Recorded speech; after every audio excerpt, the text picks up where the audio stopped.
श्री स्वामी समर्थ पंचांगातील 3.5 मुहूर्तापैकी एक तिथी म्हणजे अक्षय तृतीया हा हिंदूंसाठी खूप पवित्र दिवस आहे।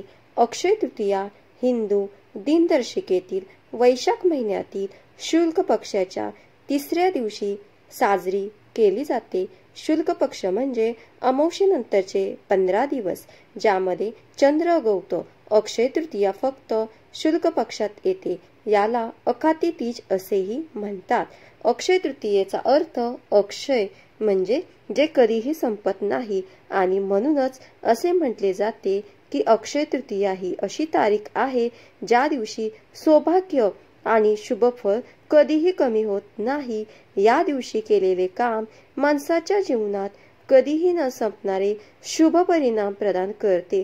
म्हणूनच असे म्हटले जाते की या दिवशी व्यक्ती जे काही पुण्यकर्म आणि दान करते त्याला भरपूर शुभफळ मिळतात आणि शुभ परिणामाचा प्रभाव कधीही संपत नाही। हा दिवस स्वयंपाकघर आणि अन्नाची देवी म्हणजेच आई अन्नपूर्णा यांचा वाढदिवस देखील मानला जातो। अक्षय तृतीयेच्या दिवशी अन्नपूर्णा देवीची पूजा केली जाते आणि भांडार भरलेलं राहावं यासाठी देवीचे आशीर्वाद मागितले जातात।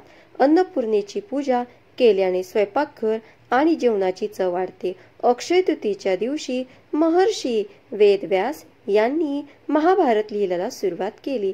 या दिवशी महाभारतातील युधिष्ठिराला अक्षयपत्र मिळाले। अशी या अक्षयपत्राची खासियत अशी होती की त्यातील जेवण कधीच संपत नव्हते। याद्वारे युधिष्ठिर आपल्या राज्यातील गरीब आणि भुकेलेल्या लोकांना अन्न देऊन मदत करत असे। अक्षय तृतीयाचा मुहूर्त म्हणजे काय की त्या दिवशी आपल्याला वेगळी अशी शुभ वेळ काढण्यासाठी गरज पडत नाही। संपूर्ण दिवस शुभ असतो आणि त्यामुळे आपल्याला जर काही खरेदी करायचे असेल किंवा काही शुभ कार्य करायचे असेल, लग्न कार्य असेल, ते आपण या दिवशी कोणत्याही वेळेत करू शकतो। आणि अक्षय तृतीया हा सुद्धा 3.5 मुहूर्तामधला संपूर्ण एक असा मुहूर्त आहे। अक्षय तृतीयाचा दिवस संपत्तीची देवी माता लक्ष्मीचा दिवस आहे।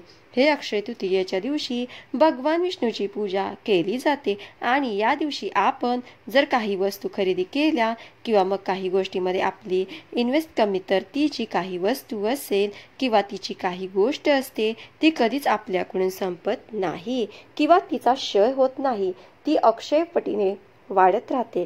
किंवा जे वस्तू आपण अगदी थोड्या प्रमाणात का होईना अक्षय तृतीयेच्या दिवशी खरेदी केली तर तिच्यामध्ये एक दिवस तीन वाढत जातो। त्याचबरोबर दान करण्याला सुद्धा अतिशय महत्त्व आहे आणि या गोष्टी आपण या दिवशी केल्या तर आपल्याला त्याचा उत्तम फळ सुद्धा मिळत असतो।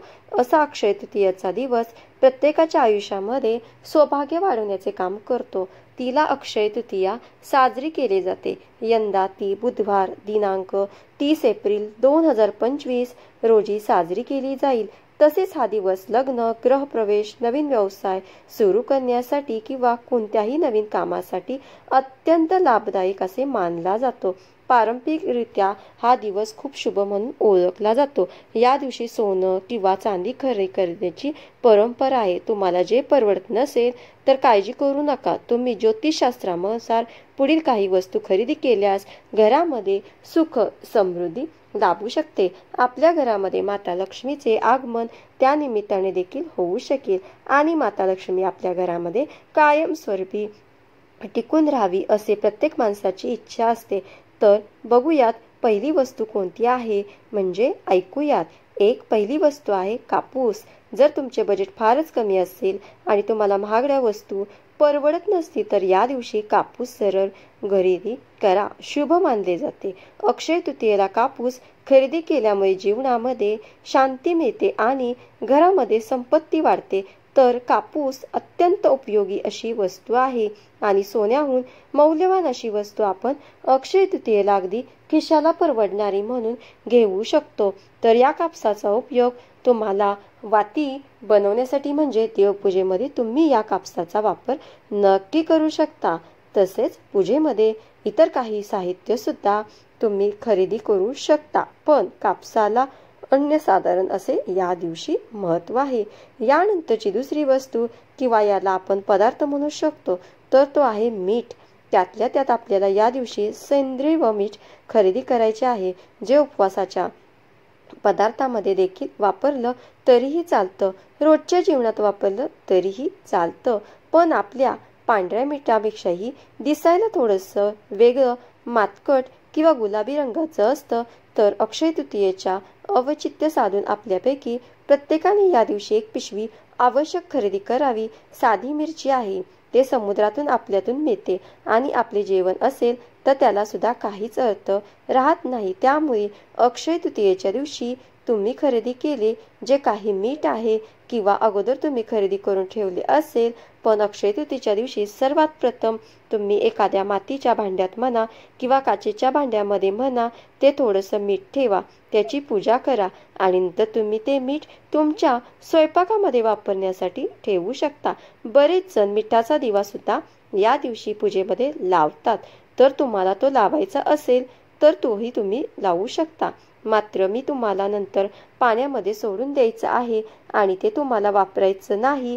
एक प्रकारे दीपदान आपण या दिवशी त्या मिठाच्या साह्याने दीपदान करतो. मात्र ते मीठ तुम्हाला नंतर पाण्यामध्ये सोडून द्यायचं आहे आणि ते तुम्हाला वापरायचं नाही. एक प्रकारे दीपदान आपण या दिवशी त्या मिठाच्या दिव्याने करत असतो. हे मीठ मात्र नैसर्गिकरित्या तयार केलेला आहे. हे मीठ भूभागामध्ये मोठ्या खडकामध्ये आढळते आणि त्यात अनेक पोषक असतात जे शरीरासाठी फायदेशीर असतात. सगळ्या मिठामध्ये कमी खारटपणा असतो, त्यामुळे ते रक्तदाब नियंत्रण ठेवण्यास मदत करतात. तसेच डोळ्यांची सूज आणि डोकेदुखीच्या समस्या कमी करतो. मग त्यांच्यावर शक्यतो खूप जास्त प्रक्रिया होत नसावी. उपवासामध्ये पदार्थ तयार करताना सुद्धा शक्यतो पांढरे मीठ न वापरता आपण सगळे मिठाचाच वापर करावा. मीठ खरेदी केल्यामुळे काय होतं, आपले संपत्तीमध्ये वाढ होते आणि धार्मिक मान्यता आहे मिठाचा संबंध भौतिक सुखाचा कारक म्हणून ओळखला जातो. शुक्र ग्रह आणि मानसिक आणि शांती देणारा चंद्र ग्रह यांच्याशी आहे. तर आपण अक्षय तृतीयेला घेतलेले या दिवशी फक्त पूजेमध्ये ठेवायचे आणि स्वयंपाकघरामध्ये उपवासाच्या पदार्थामध्ये वापर आपण दुसऱ्या दिवसापासून करू शकता. तिसरी वस्तू आहे ती म्हणजे पाण्याचं माठ. बघा, अक्षय तृतीयेच्या शुभ मुहूर्तावर आपल्याला सोनं चांदी खरेदी करता जमत नसेल आलं किंवा मौल्यवान एखादी वस्तू खरेदी करता नाही आली म्हणून काय झालं, आपण नाराज न होता या दिवशी सोन्याहून मोडलेली असलेली मातीची एखादी वस्तू खरेदी करू शकता. मातीचे माठ असलेले भांडे किंवा मातीचा दिवा असेल तो जरी खरेदी केला तरीही चालेल. आजकाल बऱ्याच बायकांना मातीच्या भांड्यामध्ये स्वयंपाक करताना पाहतो आणि मातीच्या भांड्यातील स्वयंपाक आरोग्यदृष्ट्या चांगलाही आहे. तसेच चैत्र महिन्यापासून पुढील आषाढ महिन्यापर्यंत जे काही दिवस असतात तर ते उद्या कुंडदान करण्यासाठी अत्यंत विशेष मानले जाते. यामुळे भगवान श्री हरी विष्णूची कृपादृष्टी आपल्यावर कायम राहते. आपल्याला काही पितृदोष वगैरे असेल तर तो सुद्धा निघून जातो. तुम्ही पाण्याचा माठ एखाद्या सार्वजनिक ठिकाणी दान करू शकता. उन्हाचे दिवस असतात, बऱ्याच मुक्या जीवांना पाण्याची आवश्यकता असते. अन्नदानापेक्षा सुद्धा पाण्याचं दान अतिशय महत्त्वाचे मानले जाते. तर तुम्हाला हे अक्षय तृतीयेच्या निमित्ताने घेता आलं तर आवश्यक घ्या. तसेच माता लक्ष्मीला मातीची भांडी किंवा शेणापासून बनवलेल्या काही गोष्टी आहेत जसे की गौरी असेल तर ते सुद्धा अत्यंत प्रिय आहेत आणि अक्षय तृतीयेच्या दिवशी माता लक्ष्मीची पूजा करण्याला ही विशेष असे महत्त्व असल्यामुळे तिच्या आवडीच्या वस्तू आपण या दिवशी खरेदी केल्या तर अजिबात बिघडणार नाही. मातीच्या वस्तू या दिवशी घरात आणल्यामुळे आपली संपत्ती वाढते आणि ते पुण्य अक्षय स्वरूपामध्ये टिकून राहते. संपूर्ण घरदार हे पुण्य कायमस्वरूपी आपल्या गाठीशी बांधून ठेवू शकता. आपल्या कुटुंबामध्ये समृद्धी येते. मातीच्या भांड्यामुळे आणि अक्षय तृतीयेच्या दिवशी म्हटले जाते आणि अक्षय तृतीयेच्या निमित्ताने मातीच्या भांड्याची अजून एक महत्त्वाची आहे की या दिवशी पितरांच्या नावाने जो विधी होत असतो तर तो सुद्धा मातीच्या भांड्यातच होत असतो.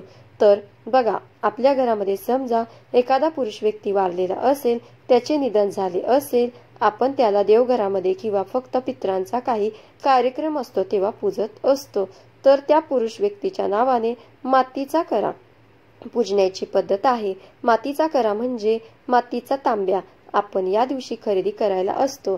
त्यामध्ये पाणी भरून त्या मातीच्या तांब्यावर आपण चंदनाची वाटी किंवा अष्टगंधाचे 5 बोटे लावून त्याची पूजा करायची असते.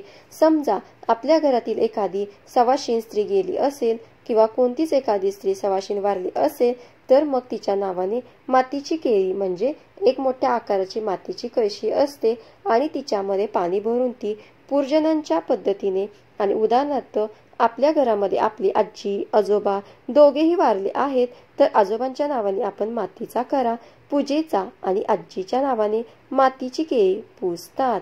आता यानंतरची चौथी वस्तू म्हणजे पिवळी मोहरी.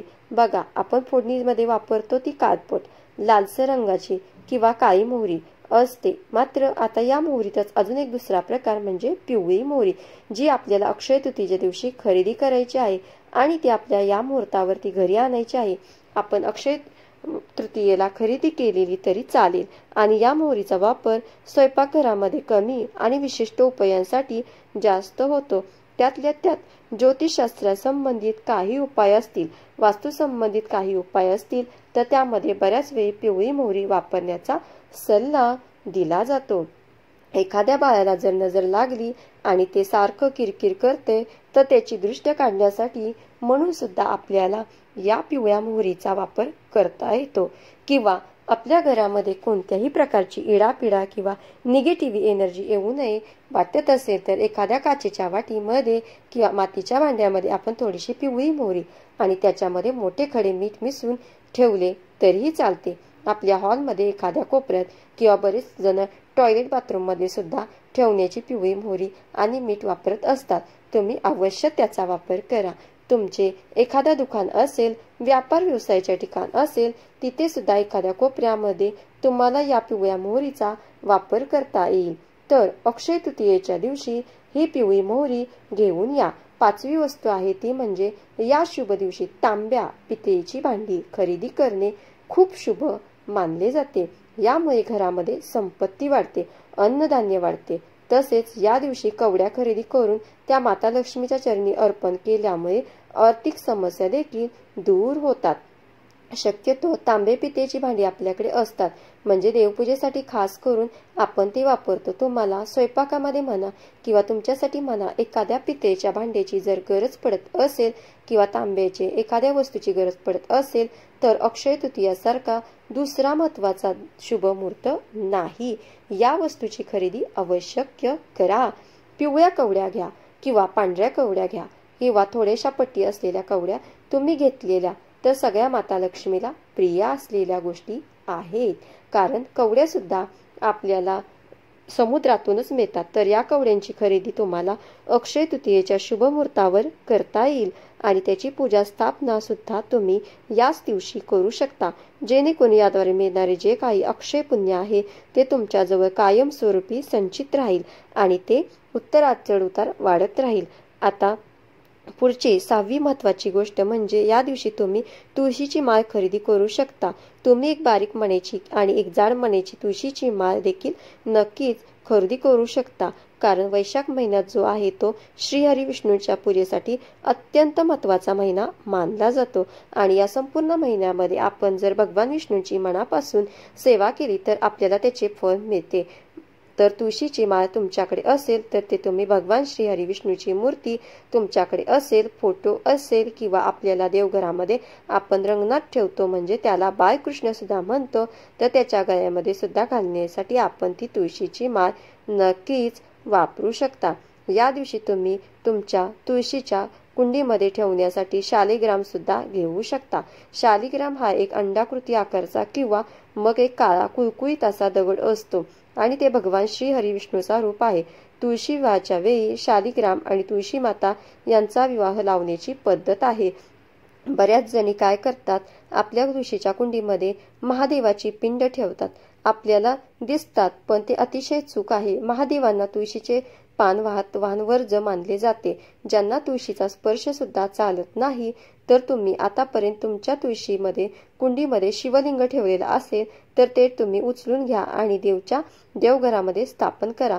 आपल्याला बऱ्याचशा देवधर्माच्या संबंधित पूजा त्यांच्या संबंधित वस्तू विकायला दिसतात, तर तिथे सुद्धा तुम्हाला हा शालिग्राम नक्की मिळू शकतो आणि अगदी कमीत कमी किमतीत तो छोटासा काळा कुळकुळीत दगड असतो, तो तुम्ही घ्या आणि तुमच्या तुळशी कुंडीमध्ये त्याची स्थापना करायची.